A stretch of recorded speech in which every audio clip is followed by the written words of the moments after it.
I've got one day to get through as many Hawaiian must-dos as I possibly can, and we're going to aim to get through at least 10, if not more. So let's get driving, because we've got a lot to see. Our next must-do is to look at this chicken, who's getting awfully close to my rental car. Hey, bub, relax. Must-do number 1, hike a volcano.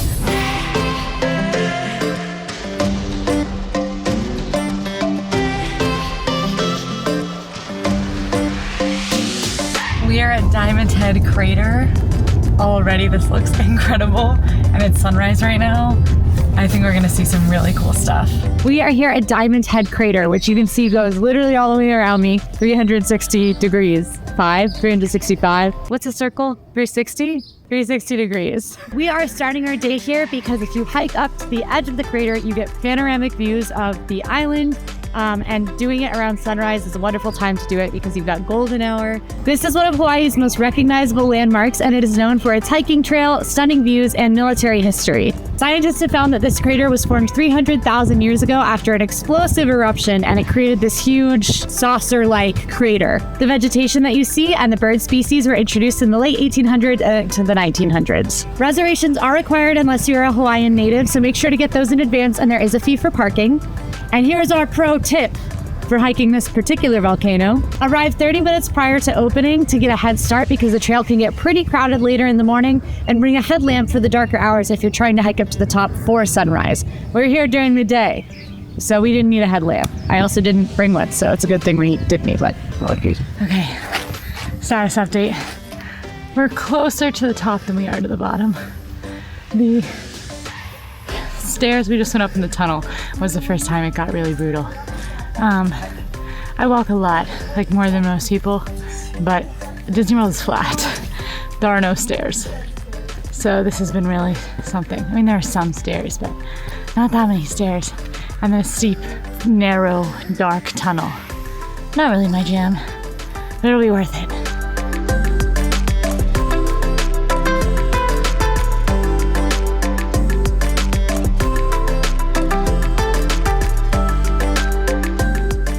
There's just a really old bunker up here. We can just go in. The views are so spectacular up here. The hike is cool. It's steep at times and really unpleasant, but 100% worth it. The views of the ocean and Hawaii, all of Waikiki Beach. It's incredible from up here. It's not the easiest hike in the world. It's not the hardest hike in the world, but it's not the easiest.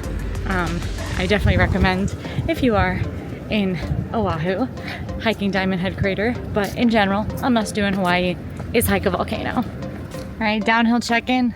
I'm sweaty. My legs are shaking a little bit, but everything's still cool. We're still fine, and we're gonna get to the bottom soon, and then we get to do a must-do that involves breakfast, which will be a much easier part of this challenge to accomplish. All right, hike complete. We've made it back down to the parking lot, and I grabbed this collectible benchmark token pin for Diamond Head, which does benefit the upkeep of the monument. And now we go to breakfast for our next must-do.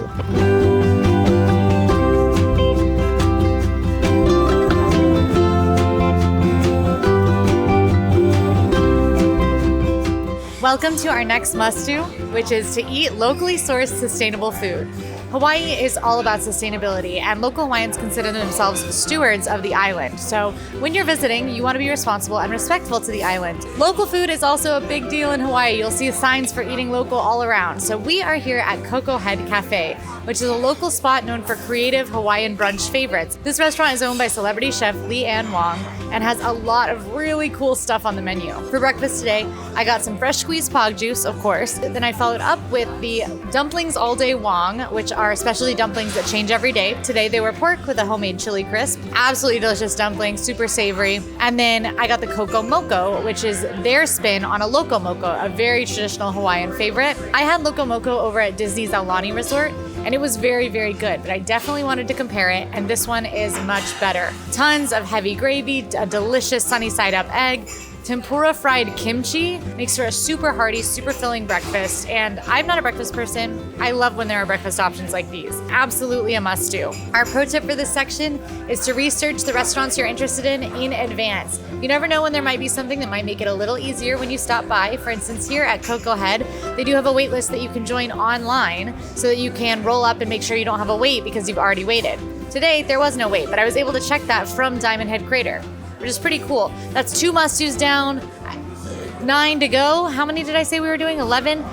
We're doing as many as possible, and we will keep going until we max out on must-dos.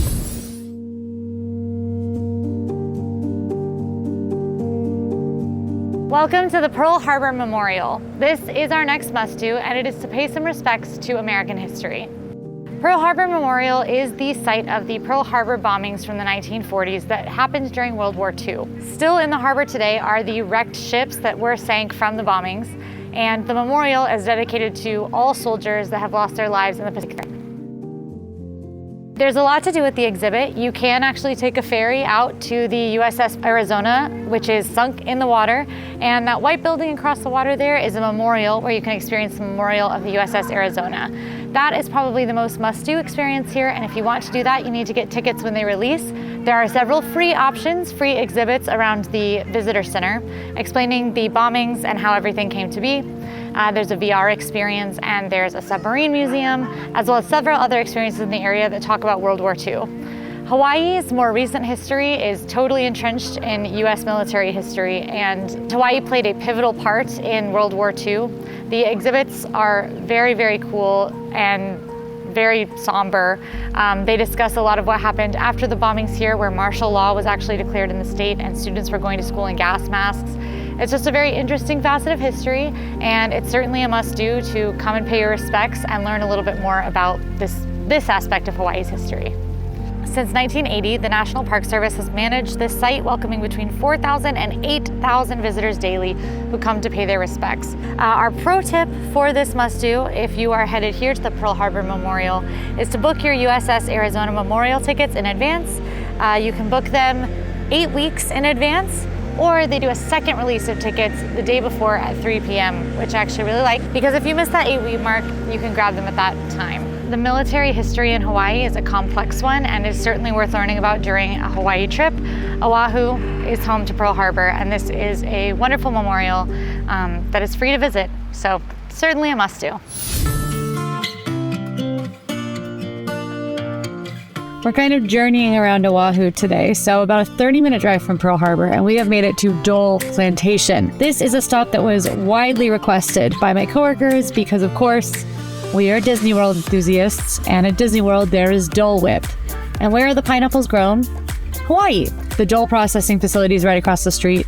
It's actually really fitting that we come here after Pearl Harbor because with the war, a lot of folks that worked in the pineapple fields went off to war, and tons of Hawaiians filled their spot coming to work in the pineapple fields to help with the war effort by supporting this industry. Must-do number 4, experience famous Hawaiian industry. And one of the biggest industries in Hawaii is pineapples. Yes, agriculture is huge here, and pineapples are one of the main exports. There are a lot of cool things that we're going to be doing today, including the Pineapple Express, which is a train tour around Dole Plantation. There is also a pineapple garden hedge maze, which is the largest maze in the world, apparently, according to the sign. And there's a plantation garden tour, which is guided as well. Our pro tip, there's an app for the pineapple garden maze that can help you out and even add some fun activities along the way as you're getting lost in there. And of course, don't you worry, we're gonna have Dole Whip, and not one this big probably, because that's a little, that's like a lot. I'm sampling pineapple glazed nuts. Those might be coming home with me. I like those a lot. I am in line for the Pineapple Express. The Pineapple Express is actually a ride that takes you around a narrated tour about the history of pineapple and the story of James Dole. Listen, they keep trying to give me this. Pineapple glazed Sure. cashews. Thank you. Hi guys, did you get your sample already? Yeah. The glazed nuts just keep arriving. Getting in line for the train feels like Disney World. Seating is first come, first serve, but they'll seat you.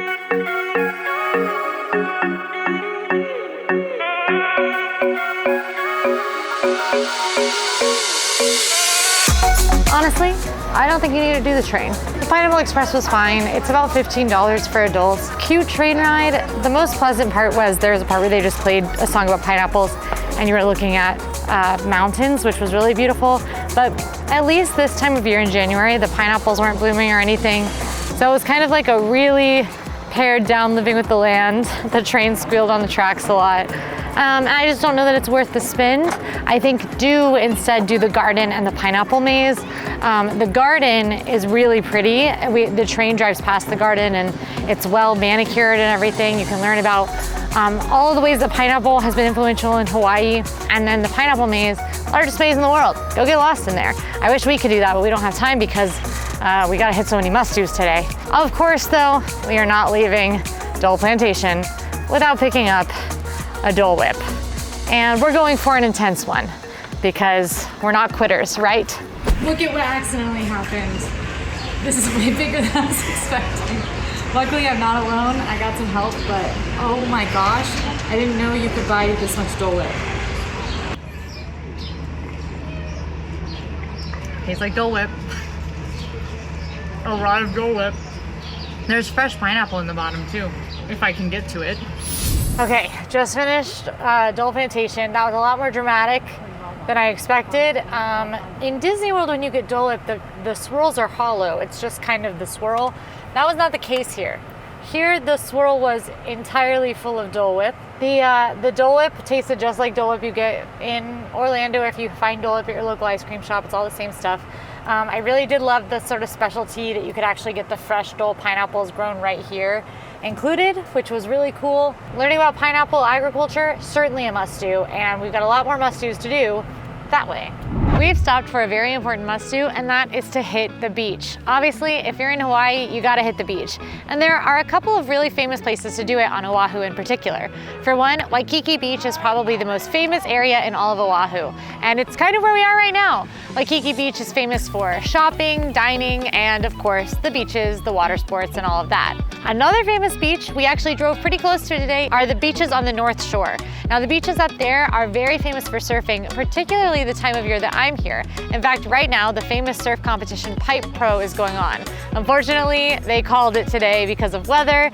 Tomorrow they'll be surfing, but I'll be on a flight home, so boo. North Shore is an awesome place to go to see those big waves and also to try out some incredibly legendary food trucks. I have a recommendation for Giovanni's Shrimp Truck. I haven't been there, but I've heard it's awesome. Our pro tip for both North Shore and Waikiki, or really any beach day in Hawaii, is to bring a towel and even a light jacket. You never know when the temperatures might dip a little, but you don't quite want to call your beach day just yet. So having that stuff can be a real help with the wind. Next one, get in the water. If you're in Hawaii, you absolutely have to get in the Pacific Ocean. Hawaii is a Pacific island. The entire culture of the islands is built on travel along the Pacific Ocean. Obviously, the Pacific Ocean is incredible for all sorts of things. Surfing, swimming, floating, water polo. Is that what they're doing? Maybe. Point is, you have to get in the Pacific Ocean. One of the very first things I did upon arriving in Hawaii was walk directly across the beach, put my feet in the ocean. Was it cold? Yes. Did I get used to it? Also yes, so will you. You have to get in the ocean. I don't care what time of year it is. As long as it's safe, get in the ocean. Do be aware of hazards. For instance, there have been a lot of jellyfish around Oahu lately, so make sure you're listening to lifeguards and guidance. There are a bunch of fun ways you can do this beyond just swimming while you're at the beach. You can also take surf lessons. North Beach is great for that, and places like Aulani, the Disney resort, do have surf lessons available. You can also do other excursions like whale watching, which, surprise, Sage is actually helping me out with this one and is up to some whale watching right now. Take it away, Sage.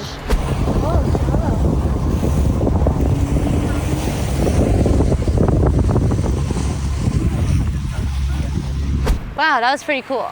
But we got more must-dos over here too.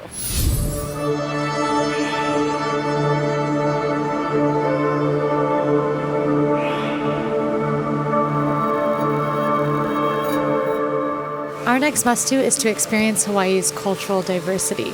Of course, you'll have to experience some of the native Hawaiian culture while you're here, but Hawaii is a very diverse place, and a culture that you can see a whole lot of here is Japanese culture. That's why I brought you to the Byodo Inn Temple.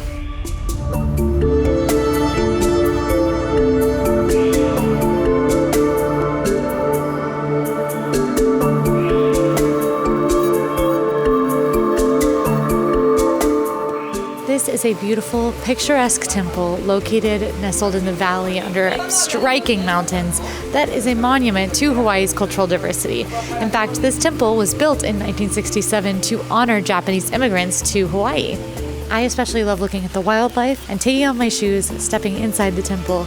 This is a non-practicing Buddhist temple, and anyone is welcome here for prayer or meditation. This is a smaller scale replica of the 1,000-year-old Byodo-in temple in Japan. Byodo-in also offers memorialization services for those who've passed on. That temple is the United Nations World Heritage Site, so it is a very significant location, and this is a nod to that location. It is a beautiful spot here in the valley, absolutely jaw-dropping. Some of the most beautiful views that I've seen in Hawaii were driving here, so can't recommend this enough. My pro tip is to try to time your visit to as close to sunset as you can get, because the soft light hitting the temple is truly beautiful.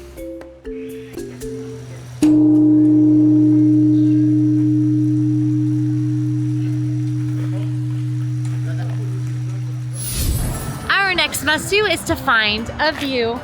This is a scenic view off of Pali Highway, and there are a number of these views where you can look out over Hawaii and the mountain ranges all the way out to the ocean. The views off of this highway have amazing views of the Luau Mountains and the Windward Coast, and it's perfect for some shots of the island's beauty if you're into taking photos.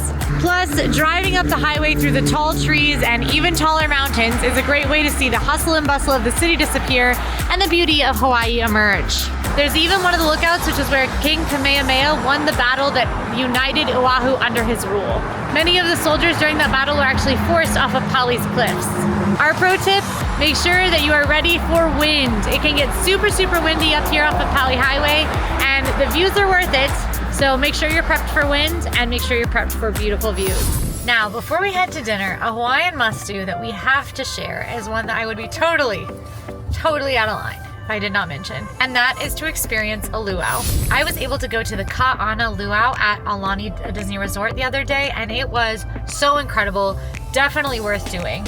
It is such a unique experience going to a luau. The dancing was incredible, the singing was incredible. Hula, like you see those girls on It's a Small World hulaing, and you're like, wow, their hips move so fast. That's real. That's how fast their hips move. The hula dancers were incredible. The storytelling was incredible. It's just 100% something that everyone talks about doing in Hawaii, and you really gotta do while you're here. If you want to see my full luau experience, you can check it out in my Aulani at Disney Resort video, which is up on the channel now.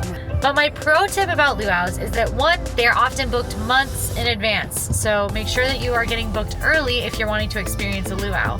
And try to aim for one that has a more intimate setting. The fewer tourists, the more you can enjoy the music, the dancing, and the food. And of course, don't forget to try the kalua pig, because it is traditionally cooked in an underground oven and packed with flavor. Another food must-do for you is to dine on traditional Hawaiian favorites. For that, I'm here at Highway Inn for dinner, where they are serving up traditional Hawaiian favorites, and this is a family business that has been focusing on serving classic Hawaiian food for years now. This spot is particularly well known for their lokomoko and kalua pig, but the entire menu is based on classic Hawaiian food. My pro tip here is to try the poi. I'm trying the poi. Poi is a side dish that is made with the taro root, and it pairs really well with like heavier, juicier meats or like a burger. It's a really unique flavor that you'll only find in Hawaii, so you gotta try it while you're here.